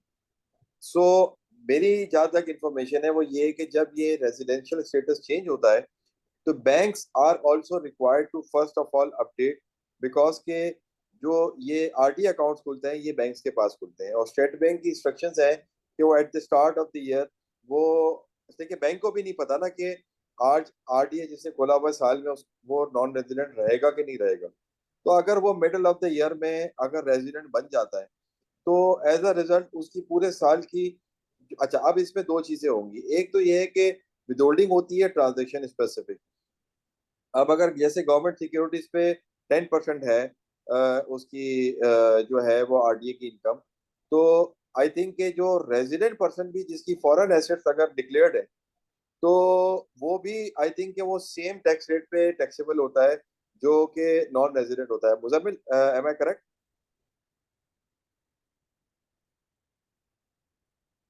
Muzammil Sahab, can you hear us? Sorry, I was away. हाँ Muzammil, situation ये है कि अगर कोई बंदा resident से non resident, non resident से resident बन रहा है, अब उसका आरडीए अकाउंट में इन्वेस्टमेंट जो हुई भी थी, अब ड्यूरिंग द ईयर जब रेजिडेंट बन गया, इवन रेजिडेंट की भी टैक्स रेट्स वही हैं अगर उसके एसेट्स जो हैं वो फॉरेन एसेट्स डिक्लेयर्ड थे जिससे उसने आरडीए में इन्वेस्टमेंट की है, सेम टैक्स रेट। टैक्स, हाँ, तो टैक्स रेट तो आई थिंक जो 5A और 5AA वगैरह है वो आई थिंक सेम है। तो रेजिडेंशियल स्टेटस चेंज होने से कोई बड़ा फर्क नहीं पड़ता उसका। Okay, all right, sir. Next question is from Fraz Yaqub. 51(1) defines criteria should be non-resident for past 4 years. However, 51(2) leave Pakistan during the tax year and remain abroad. If this can generally apply to anyone other than returning expatriates. देखिए दोनों जो subsection है ना वो बिल्कुल अलग situations को deal करते हैं। 51(1) जो है वो इनकमिंग को डील कर रहा है, यानी एक्सपेट्रिएट्स पाकिस्तान में आ रहे हैं, और जो 51(2) जो है वो आउटगोइंग को डील कर रहा है। ठीक है ना, तो दोनों बिल्कुल एक तो डिफरेंट सिचुएशंस है। तो इनकमिंग वाला बंदा है कोई अपना 4 साल से ज्यादा अगर पाकिस्तान से बाहर उसने वक्त गुजारा हुआ है तो उसको 51(1) ने ये फैसिलिटी दी है कि उसकी 2 साल तक बाहर की आमदनी जो है वो टैक्स नहीं होगी। ठीक है, तो ये बात एक तो इनकमिंग के लिए है। अब जो आउटगोइंग वाला है बंदा जो कि अपना जा रहा है during the year tax year, तो अब उसमें उन्होंने ये फैसिलिटी दी है कि आपने जो है वो आप पाकिस्तान की चले गए पाकिस्तान से, तो जितना पीरियड आपने पाकिस्तान से बाहर गुजारेंगे तो उसकी जो है वो पीरियड उसकी जो है अपनी लिखा हुआ है where a citizen of Pakistan leaves Pakistan during a year and remains abroad during that tax year. Any income chargeable under the head salary earned by outside Pakistan during the year shall be exempt from tax under this ordinance. तो इसमें यह है कि चूंकि वो बंदा अगर इतना टाइम उसने पाकिस्तान में गुजार लिया कि वो रेजिडेंट बन गया, मगर आखिरी 2-4 महीनों के अंदर वो पाकिस्तान छोड़ के चला गया, तो जनरल लॉ के अंदर तो चूंकि वो being a resident person world income में टैक्सेबल हो जाता, बट इधर ये इन्होंने छूट दी हुई है कि अगर वो आप ड्यूरिंग द ईयर छोड़ के जाते हैं और आप रेजिडेंट हैं वैसे, मगर बाहर की सैलरी जो है वो आपकी जो है वो एग्जेम्प्ट हो जाएगी आपकी। तो ये आउटगोइंग के लिए है। ये एक और सेक्शन भी है जो कि रेलिवेंट है कि 102 है, जिसमें ये लिखा हुआ है कि अगर आप रेजिडेंट पर्सन है पाकिस्तान के और बाहर की सैलरी पे टैक्स दिया हुआ है तो वो भी पाकिस्तान में टैक्सेबल नहीं होगी। तो ये दोनों चीजों को मद्देनजर रखना चाहिए। All right, sir. Thank you, sir. There is another question from Zishan. If a non-resident person director of a private limited company in Pakistan, the private limited company will withhold the tax on dividends while making payment of his share. अच्छा, director जो है, अब इसमें generally तो director अगर share holder भी है तो डायरेक्टर फी अलग टैक्स होगी, और आपकी जो अपना क्या नाम है जो उसकी डिविडेंड है वो तो डिविडेंड के तौर पे टैक्स होगी अगर वो डायरेक्टर शेयर होल्डर भी है। तो दोनों की अलग अलग टैक्सेशन के मैकेनिज्म है। डिविडेंड तो डिविडेंड के हिसाब से या तो उसका नॉर्मल रेट लगेगा, और अगर वो टीटी कंट्रीज का है तो फिर टीटी कंट्री के हिसाब से उसका डिविडेंड के ऊपर टैक्स लगेगा। जहां तक डायरेक्टर फी की बात है, तो डायरेक्टर फी जो है वो भी अगेन अगर वो ट्रीटी के अंदर बैठा हुआ है तो बहुत सारी ट्रीटीज के अंदर डायरेक्टर फी की भी एग्जेम्पशन है, और उसमें अगर वो डायरेक्टर फी की स्पेसिफिक कोई टैक्स ट्रीटी में क्लॉज नहीं है तो फिर ये जो है अपना जनरल जो 149 के अंदर 20% रेट है उसके ऊपर विदहोल्डिंग होगी। अच्छा, अब इसमें एक चीज मैं ऐड करना चाहूंगा कि अगर फॉर एग्जांपल क्योंकि डायरेक्टर फी लिंक करता है सैलरी से ही, और सैलरी जो सेक्शन 101 में है वहां पे वो बात करता है कि एक्सरसाइज्ड इन पाकिस्तान के पर्सपेक्टिव में, तो इस एंगल से ये इसको यूज करते हुए इसके ऊपर टैक्स विदहोल्ड ना भी किया जाए तो भी इसको प्रोटेक्ट किया जा सकता है। आसिफ साहब। जी जी, इसमें देखें, इसमें आप बिल्कुल सही कह रहे हैं कि डायरेक्टर जो है अगर वो वर्चुअली पाकिस्तान में आए बगैर वो मीटिंग अटेंड कर रहे हैं, ठीक है ना, तो फिर तो दैट मीन्स के वो एम्प्लॉयमेंट एक्सरसाइज इन पाकिस्तान नहीं हुई, तो एज अ रिजल्ट वो जो है वो उसकी नॉन रेजिडेंट की फॉरेन सोर्स इनकम हो जाएगी। उसमें जो है उसमें फिर 152 लग के, और उसमें जो है वो हम आर्ग्यू करेंगे कि ये जो है पाकिस्तान में उसकी इनकम टैक्सेबल नहीं है, तो एज अ रिजल्ट इसमें विदहोल्डिंग भी नहीं होगी। और इसमें प्रिकॉशनरी तौर पे हो सकता है कि हम क्योंकि पाकिस्तान से बाहर पैसे जा रहे होंगे तो कमिश्नर से शायद अप्रूवल भी लेनी पड़े, बट मोटी बात यह है कि वो इट इज एन आर्ग्यूबल पोजीशन कि अगर डायरेक्टर जो है वो बाहर बैठ के अगर डायरेक्टर फी अर्न कर रहा है, यानी वर्चुअली उसने मीटिंग अटेंड की है, तो वो उसकी जो है वो इनकम पाकिस्तान में टैक्सेबल होगी नहीं, लेकिन वो foreign source income of a non resident बन जाएगा। All right, thank you. So, Mr. Ahmed is asking that what is the definition of resident taxpayer of a country as per Section 82? Does it apply to Middle East individuals as there is no income tax requirement in those countries? जी, इसमें देखें जो इसकी wording जिस तरह शायद मुजम्मिल ने भी explain किया होगा थोड़ी सी ट्रिकी है। जो सेक्शन 81 की डेफिनेशन आई है उसमें एक रीडिंग तो ये बनती है कि ईदर ऑफ द टू जो है वो कंडीशन जो है ना, यानी अगर आपने किसी भी यूएई के अंदर 182 डेज गुजार लिए, you don't need to be tax payer of UAE to be non resident. एक रीडिंग ये है जो कि हमारी रीडिंग है, इसलिए कि इंटेंशन तो यही क्लियर है। मगर जो और उस बीच में लिखा हुआ है उसका एक रीडिंग ये भी बनती है कि दोनों कंडीशन मीट होनी चाहिए, यानी वो यूएई के अंदर 183 डेज भी रह रहा है and at the same time UAE के अंदर वो टैक्स पेयर भी है, या उसने टैक्स रेजिडेंसी का सर्टिफिकेट ले ले वो। अब इसमें इसमें प्रिकॉशनरी तौर पे हम ये क्या एडवाइस कर रहे हैं कि अगर कोई बंदा जो है वो यूएई में रह भी रहा है, और ऑल्दो यूएई में शायद टैक्स नहीं है, but at the same time वो टैक्स रेजिडेंसी का सर्टिफिकेट अगर पकड़ ले, तो वो फिर उसका जो है ना वो एक एग्रेसिव इंटरप्रिटेशन जो पीआर कर सकता है, उससे भी उसकी बचत हो जाएगी। But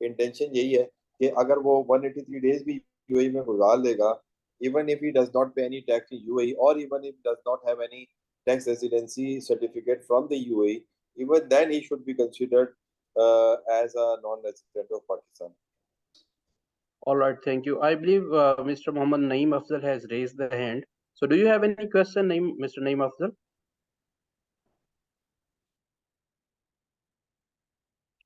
Okay, so we have one participant with the name of Muhammad. So yes, you can open your mic and you can ask question, please.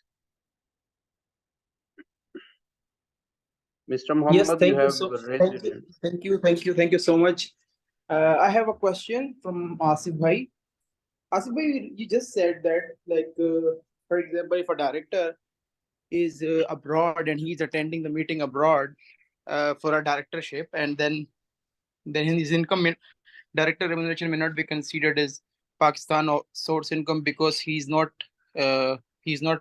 exercising the employment in Pakistan. So director's relationship with the company is an employee-employer relationship, number one. जी, और कोई सवाल है या? ये तो एक है। दूसरा एक क्वेश्चन मेरा ये, नॉन रेजिडेंट अगर आप हो अब्रॉड और आप अपना, अभी मुजम्मिल एक्सप्लेन कर रहा था कि अगर आप अपना रिटर्न फाइल करें तो इट्स प्रेफरेबल कि आपको पूरा वेल्थ स्टेटमेंट फाइल करना चाहिए, क्योंकि अदरवाइज आपको ट्रेल बनानी पड़ेगी। जब पाकिस्तान आएंगे तो आपको ओपनिंग वेल्थ स्टेटमेंट दिखानी है। तो इस वक्त आइडियली जब हम इनकम टैक्स रिटर्न 114 का रिटर्न फाइल करें तो उसमें अपनी पूरी इनकम टैक्सेबल में दिखाएं और दूसरे कॉलम एग्जाम में दिखा दें। जब पहला सवाल का तो आंसर ये है कि जनरली जो नॉन एग्जीक्यूटिव डायरेक्टर्स होते हैं, जो सिर्फ इंडिपेंडेंट डायरेक्टर जिसको कह लें, वो आइडियली सैलरी या एम्प्लॉयर एम्प्लॉय रिलेशनशिप में नहीं आते, मगर अनफॉर्चुनेटली हमारी जो इनकम टैक्स ऑर्डिनेंस की डेफिनेशन है एम्प्लॉयमेंट की, उसके अंदर उन्होंने एज अ डायरेक्टर को डीम कर लिया है कि वो हर हालत में एम्प्लॉय ही कहलाएगा, even if he is an independent director not exercising any management functions. So that is the answer to the first question.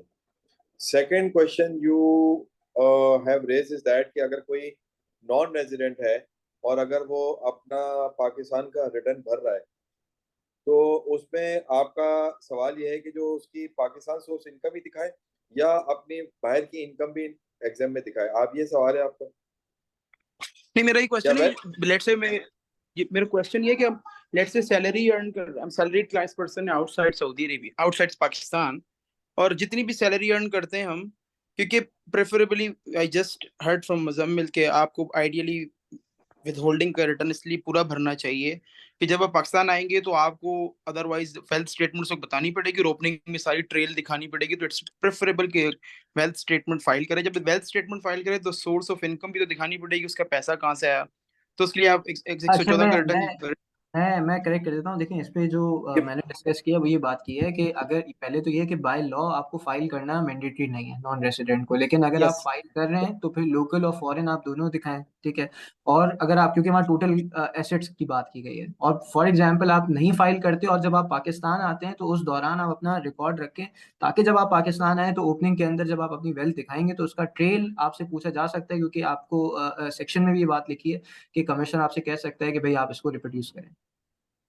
Correct, बिल्कुल सही एडवाइस है।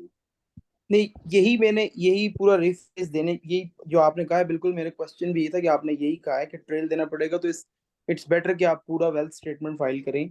तो मेरा क्वेश्चन इससे आगे ये है, अगर वेल्थ स्टेटमेंट कंप्लीट फाइल करना है तो उसमें जो है ना वो सोर्स ऑफ इनकम भी इनफ्लो दिखाने पड़ेंगे, इनकम रेमिटेंस या फिर सैलरी इनकम दिखानी पड़ेगी। तो जब आप इनकम टैक्स रिटर्न फाइल करेंगे as a non resident having NTN, तो आप वहां अपनी टोटल टैक्सेबल इनकम दिखाएं, तो बाकी इनकम सारी की सारी एग्जाम्प्ट के कॉलम में दिखा दें। अब मुझे फॉर्म की एग्जैक्ट नॉमेनक्लेचर नहीं पता, but I think it is even not an exam, but it is in fact not chargeable to tax in Pakistan. तो आई थिंक ये जो फॉरेन इनकम का एक जगह होती है जहाँ पे आप, मेरे ख्याल से मैंने पिछले साल या इससे पिछले साल का देखा था कि जो फॉरेन इनकम का एक एक रिटर्न के अंदर जगह होती है, शायद वहां दिखा दें जो कि टैक्सेबल नहीं होती। मुझे एग्जैक्टली फॉर्म का स्पेस नहीं पता, बट मेरे हिसाब से ये एग्जेम्प्ट इनकम नहीं है बल्कि चार्जेबल टू टैक्स ही नहीं है। तो वो रिटर्न में उस जगह दिखाना चाहिए जहां income chargeable to tax, not chargeable to tax की कोई अगर जगह है तो वहां दिखाना चाहिए। All right, so thank you very much, Mr. Thank you. Mohammed, I believe. Thank you. So, all right. So let's move to other questions. We have a question from Abdul Hunan. If resident Pakistani received interest income on his RDA bank deposit, will that interest income be subject to Section 7B? नहीं, RDA की qualification यही है कि अगर resident person के पास अगर कोई foreign assets है डिक्लेयर्ड, तो वो फॉरेन एसेट्स डिक्लेयर्ड है तो उससे अगर उसने आरडीए अकाउंट खोला है तो आरडीए की जो इनकम है वो फिर 7B में नहीं जाती, वो उसकी गवर्नमेंट सिक्योरिटीज जो है वो उसी पे टैक्स होती है जिस तरह नॉन रेजिडेंट टैक्स होती है, जिस तरह शायद मुजम्मिल आपने चार्ट बना के इसी तरह दिखाया ना। जी जी जी बिल्कुल ऐसे ही। 7B अप्लाई नहीं करता और उसको। नॉन आरडीए के लिए Okay. 7B की हमने डिस्कशन की है। हाँ, ये कह रहे हैं आरडीए है, रेजिडेंट है, तो उसका मतलब है कि ये इसके पास एक फॉरेन एसेट डिक्लेयर्ड होंगे जिसके थ्रू ये आरडीए अकाउंट खोला गया।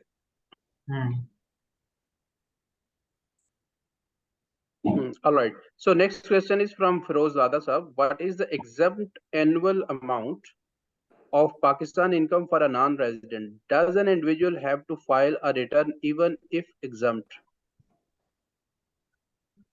नहीं, मेरे अगर एनटीएन लिया हुआ है तो बाय वर्च्यू ऑफ एनटीएन उसकी एक थ्योरेटिकल रिटर्न फाइलिंग की रिक्वायरमेंट है और वो नील का रिटर्न जमा कराएगा। अगर एनटीएन नहीं है तो फिर तो डेफिनेटली उसको रिटर्न भी जमा नहीं कराना, उसकी पाकिस्तान सोर्स इनकम अगर कोई नहीं है।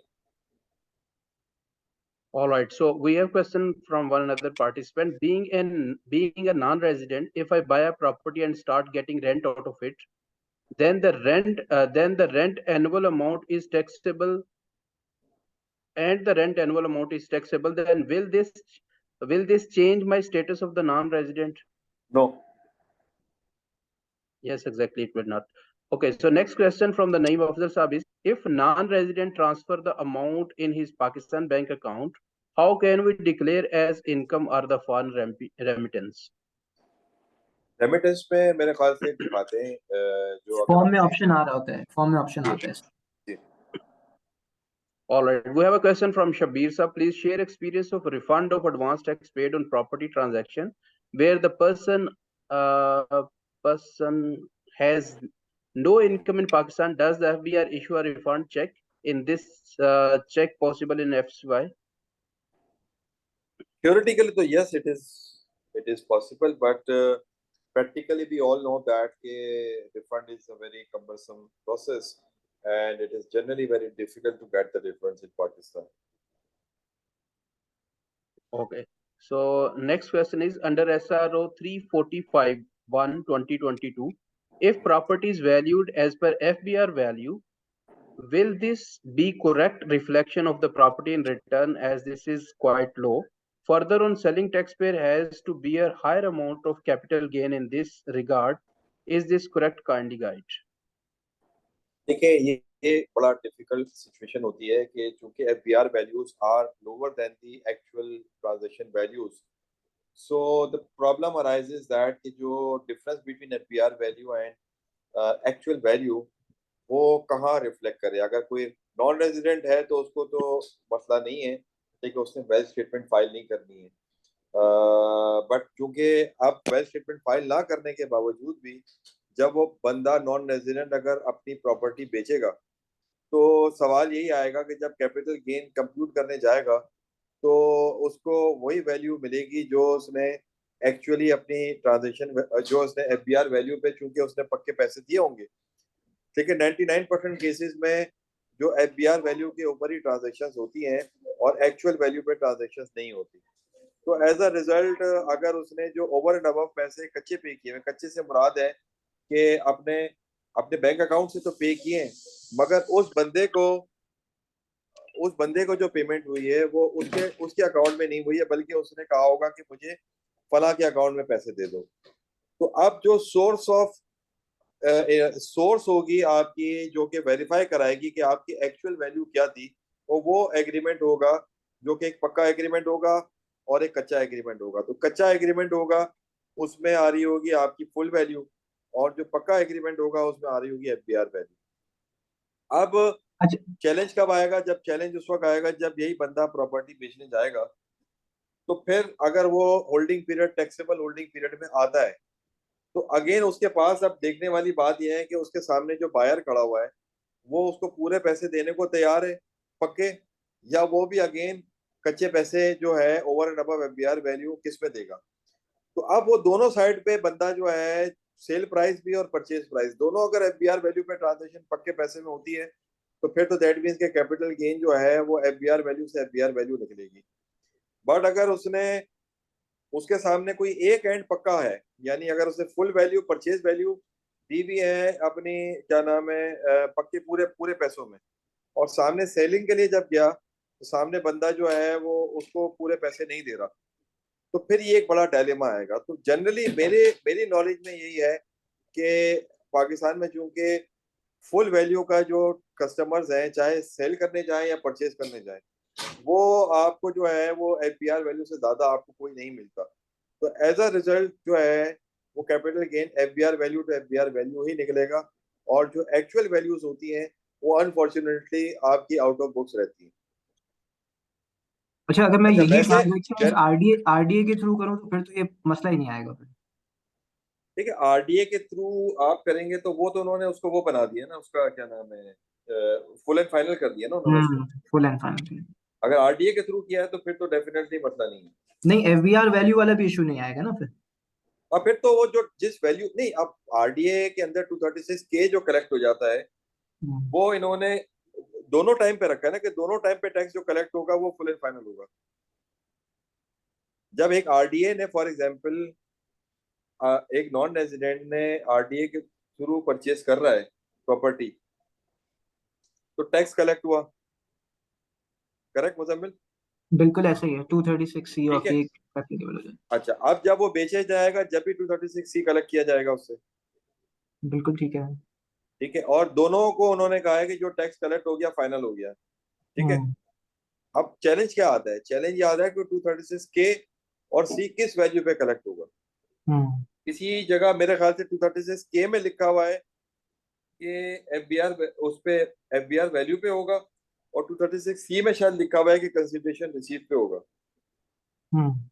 तो अब अगर बात यह है कि जो 236 के और सी कटवाने के लिए नॉन रेजिडेंट आरडीए वाला जाता है खरीदते वक्त भी और बेचते वक्त भी, तो वो उसके सामने अपनी फुल वैल्यू का एग्रीमेंट रख रहा है, या जो है वो जो वो वैल्यू एफबीआर वैल्यू का रख रहा है। इसलिए कि उसके सामने जब खरीदा तो उसके सामने जो सेलर खड़ा हुआ था वो उसने उसको पक्का एग्रीमेंट पूरे वैल्यू का बनाने नहीं दिया होगा।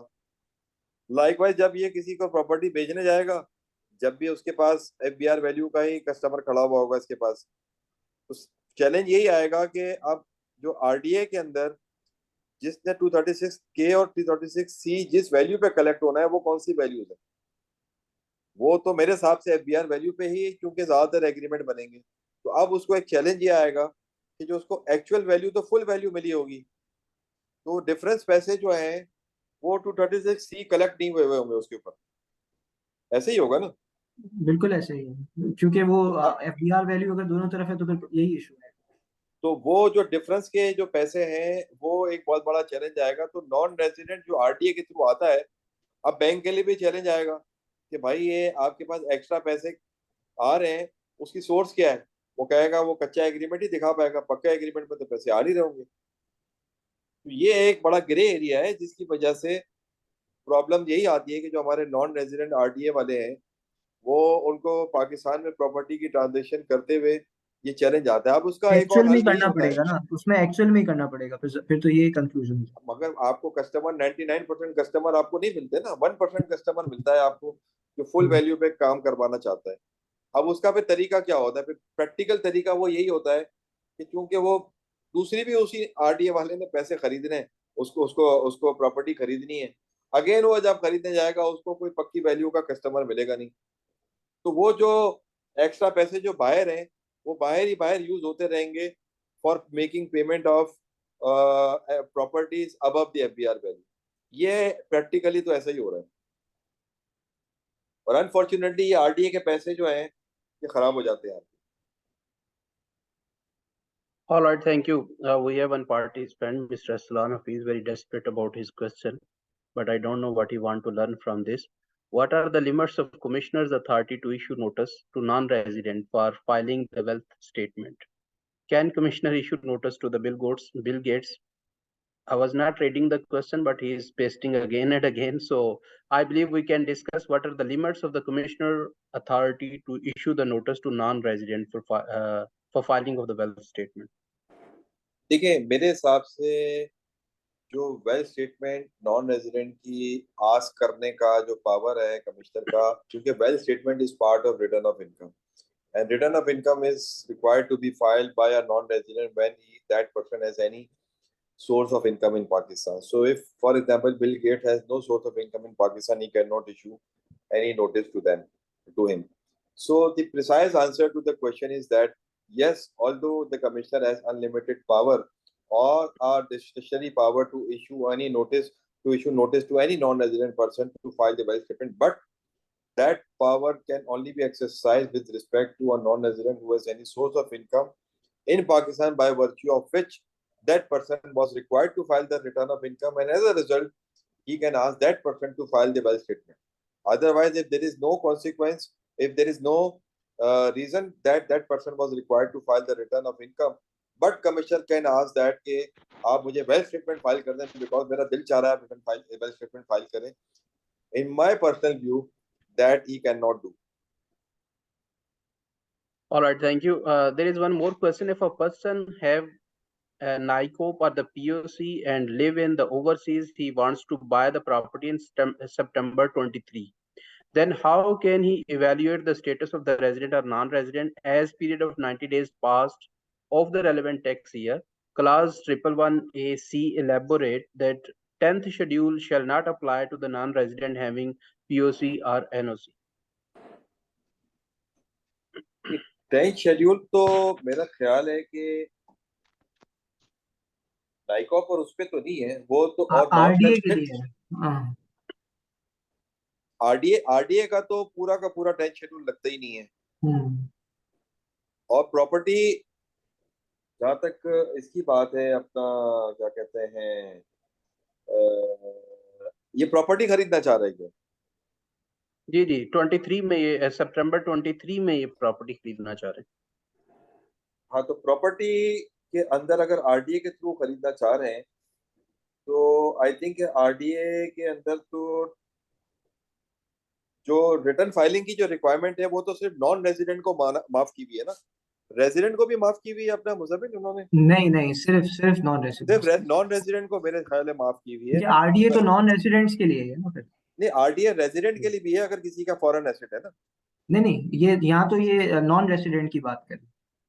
नहीं, मगर इसका चैलेंज ये है कि शायद कि वो रेजिडेंट बनने जा रहे हैं शायद। देखिए, इसमें अपीरेंटली ये है कि फिर आप रिटर्न फाइल करके टैक्स ईयर 2022 का रिटर्न फाइल करके और उसकी बेसिस पे एटीएल में अगर आप आ जाएंगे तो फिर आपके ऊपर जो है वो मतलब जो डबल टैक्स रेट है वो एप्लीकेबल है।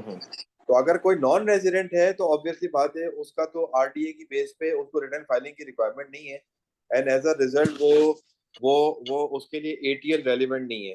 तो इसमें 236K में जो है वो 10th स्केड्यूल में तो आ रहा है वैसे ना, ये 236K 10th स्केड्यूल में आ रहा है। बिल्कुल आ रहा है, 250% की उस पे आ रही है ना स्टार्टिंग में। तो अब अगर कोई नॉन रेजिडेंट है जो कि आरडीए के थ्रू खरीद रहा है और दैट मींस कि जो रजिस्ट्रार है जो उसे 236K कलेक्ट करेगा वो कहेगा कि भाई आप जो हैं वो आप तो वो वाले हैं, आपको तो नॉन रेजिडेंट है मगर आप फाइलर क्यों नहीं है, तो वो प्रैक्टिकली मुझे नहीं पता रजिस्ट्रार क्या करेगा। Theoretically that person is not required to file the return, and as a result whether even if he is non ATL, even then 10th schedule should not apply ना। तो आरडीए की सारी investment पे 10th schedule माफ है ना मेरे ख्याल से। बिल्कुल ऐसा ही है। आरडीए में 10 शेड्यूल आरडीए के अंदर 10 शेड्यूल माफ किया हुआ है, तो दैट मीन्स के उसको तो 236K पे डबल हिट नहीं पड़ेगी। हाँ, तो 236K में तो 250% यानी 10.5% लगेगा। सर 236C और 236K जो है नाइकॉप होल्डर्स के लिए नहीं है, मतलब वो इसे एक्सक्लूड कर दिया था बिल के अंदर, नाइकॉप हो या पीओसी हो। नहीं, अपना अपना मुजम्मिल, ये डबल क्यों लगेगा? 10.5 पे क्यों जाएगा ये? ये रूल 1 के अंदर लिखा है ना, 236K के लिए 250% of the original tax rate है। नहीं, मगर 10 शेड्यूल ही नहीं लगेगा उस पे, इसलिए कि आरडीए वाले नहीं, नॉन आरडीए नहीं, रेजिडेंट, नॉन आरडीए की बात। Non RDA, okay, non RDA, हाँ, नॉन आरडीए में तो ये प्रॉब्लम आएगा, उसको फिर 22 का रिटर्न बना के डाल के अपने आप को एक एटीएल में लाना पड़ेगा उसको। बिल्कुल ठीक।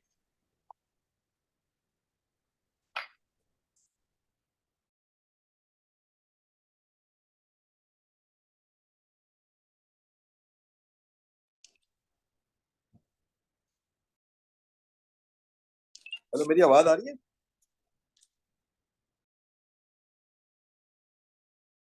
Hello. Yes, yes, I can hear you. Sir, hello, Muzammil sir, can you hear me? Yes, I can hear you. All right. So another question from Nasser Sabis is okay, we have addressed this. Another question sir from ये Zishan is if एक चीज मैं सिर्फ add कर दूंगा, जो जिस perspective में नासिर साहब हम रिस्पांस दे रहे हैं वो एक डिफरेंट है। आप जो कह रहे हैं ना कि नाइकॉप और जो पीओसी अगर होल्डर है और नॉन रेसिडेंट इंडिविजुअल है, तो 111AC के अंदर जो है वो 10 शेड्यूल एप्लीकेबल नहीं होगा, तो बिल्कुल सही है। हम आरडीए के और नॉन आरडीए पर्सपेक्टिव में डिस्कस कर रहे हैं। बिल्कुल ऐसा ही है कि okay, 111AC के अंदर जो है वो पार्ट 4 ऑफ सेकंड शेड्यूल के अंदर इसकी एग्जाम्पशन अवेलेबल है, तो 10 शेड्यूल नहीं लगेगा। लेकिन in general okay. RDA cases के अंदर 10 शेड्यूल वैसे भी नहीं लगेगा। Okay, so Muzammil sir, next question ले लें हम. Yes, please. Okay, so if a private working outside Pakistan and received funds in Pakistan via remittance under 154A, final tax withhold by bank, the profit of that private company is again taxable? This is the question. I think this is out of topic, so we can address later on. Okay, all right. So, foreign remittance, what is the exempt annual amount? Okay, so next question. If a non-resident person has a car in Pakistan, does he needs to file return? Muzammil sir? अच्छा, इस पे देखें, दो views exist करते हैं कि अगर आप उस सेक्शन को देखेंगे ना, तो उसमें नॉन रेसिडेंट जहाँ पे लिखा है कि person not liable to file, तो उसमें नॉन रेसिडेंट के साथ इमूवेबल प्रॉपर्टी लिखा हुआ है। लेकिन अगर आप उस सेक्शन के स्टार्ट को पढ़ेंगे तो उसमें उसने इमूवेबल प्रॉपर्टी को भी रेफर किया हुआ है और साइमल्टेनियसली व्हीकल को भी रेफर किया हुआ है। All right. Okay. So we have another question under SRO 345. I believe we have already discussed it. Okay, a person making payment to non-resident is satisfied that the income of the non-resident is not chargeable to tax and wants to make payment to non-resident without deducting tax under section 152 of the ITO. Kindly guide whether the person is only liable to intimate the commissioner in this regard or is liable to obtain exemption certificate. देखिए, इसमें जो intimation का तो कोई concept नहीं है, या तो आप इंटीमेट करें और फिर एग्जेम्पशन ऑर्डर दें। अगर 30 दिन में वो नहीं देता तो फिर आपका डीम टू हैव बीन हो जाता है। अब सवाल ये नहीं है, सवाल ये है कि जो इंटीमेशन की जो रिक्वायरमेंट है, क्या ये पेयर जो है वो खुद असेस करे कि यार मैं समझता हूँ चार्जेबल टू टैक्स नहीं है और मैं इंटीमेट भी नहीं करता, तो फिर क्या होगा?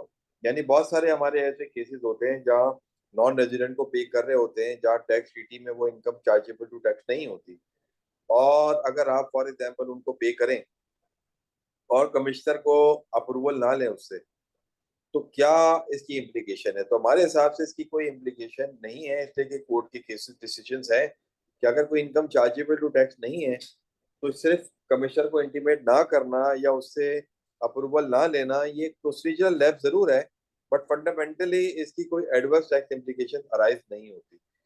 तो ये व्यू हमारा है। अब at the same time problem क्या आता है? प्रॉब्लम ये आता है कि जब बैंक्स होते हैं उनको ये एफएक्स रेगुलेशंस के अंदर स्टेट बैंक ने पाबंद किया हुआ है कि आप हर केस में या तो आप टैक्स कटवा के सीपीआर आपके रिकॉर्ड में होना चाहिए या कमिश्नर का एग्जेम्पशन सर्टिफिकेट होना चाहिए। तो वहाँ जो है वो बैंक जो है वो प्रॉब्लम करते हैं और पेयर को कहते हैं कि या तो आप टैक्स काटें या कमिश्नर का सर्टिफिकेट लेके आए। तो वहाँ उस वजह से बाज औकात जो है या ज्यादातर मामलात में जो है वो बैंक इंसिस्ट करते हैं कि आप जो है वो एग्जामिनेशन सर्टिफिकेट लेके आए। तो कुछ केसेस में ऐसा होता है कि जहाँ ऐसी सेंसिटिव सिचुएशन होती है कि कमिश्नर को आपको इंटीमेट नहीं करना होता, मतलब चाहते हैं कि आप इंटीमेट ना करें, लेकिन जब इंटीमेट करेंगे या सर्टिफिकेट मांगेंगे तो वो देगा नहीं। जैसे अभी सिचुएशन आ गई है कि सॉफ्टवेयर के ऊपर अभी एफबीआई सुप्रीम कोर्ट का डिसीजन आया है। तो अभी तक तो बहुत सारे सॉफ्टवेयर के ऊपर हम लोग एग्जामिनेशन सर्टिफिकेट ले लेते थे। अब सवाल यह है कि अब अगर हम लेने जाएंगे तो कमिश्नर तो कभी नहीं देगा, वो कहेगा रॉयल्टी में टैक्स काटें आप। बट अगर कोई ये चांस लेना चाहता है कि नहीं यार ये सुप्रीम कोर्ट का डिसीजन तो सही नहीं है या उसने अभी फैक्चुअल बेसिस पे डिसअलाउ किया हुआ है और अभी जो माइनॉरिटी जजमेंट है वो स्टिल उसने जो है अपना मेरिट पे सही फैसला दिया हुआ है, तो वो कमिश्नर को चाहे कि वो इंटीमेट भी ना करे। तो मैक्सिमम क्या होगा? मैक्सिमम ये होगा कि जब उसकी अपनी ऑडिट या असेसमेंट होगी जहां उसने ये एक्सपेंडिचर क्लेम किया होगा, वहाँ डीसीआईटी इसको डिसअलाउ करेगा, वो कहेगा कि आपने टैक्स क्यों नहीं काटा।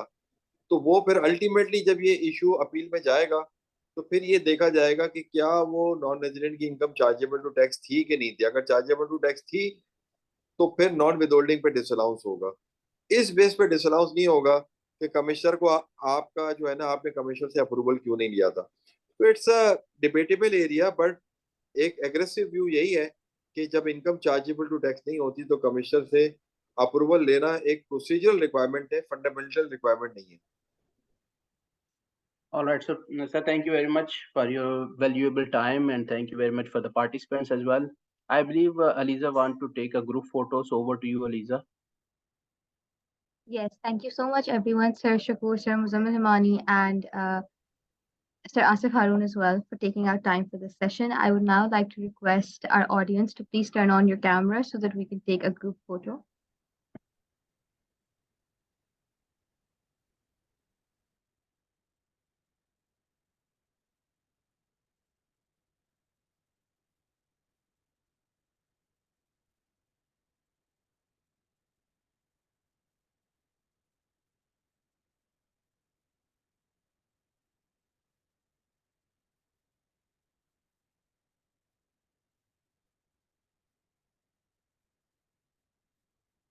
All right, so the rest of the participants, are you, if you are okay, if it is convenient to you guys, you can open your cameras, please. All right, so I believe, Aliza, yes, you can. All right.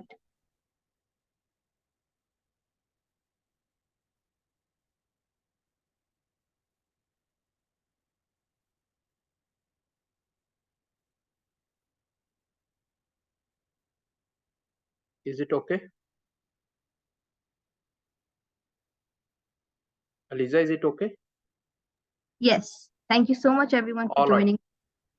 Okay, so special thanks to Sir Asif Harun, sir, for your valuable time, and Sir Muzammil Himani for your valuable time as well for this particular session. All right, thank you. Bye-bye. Thank you everyone and goodbye.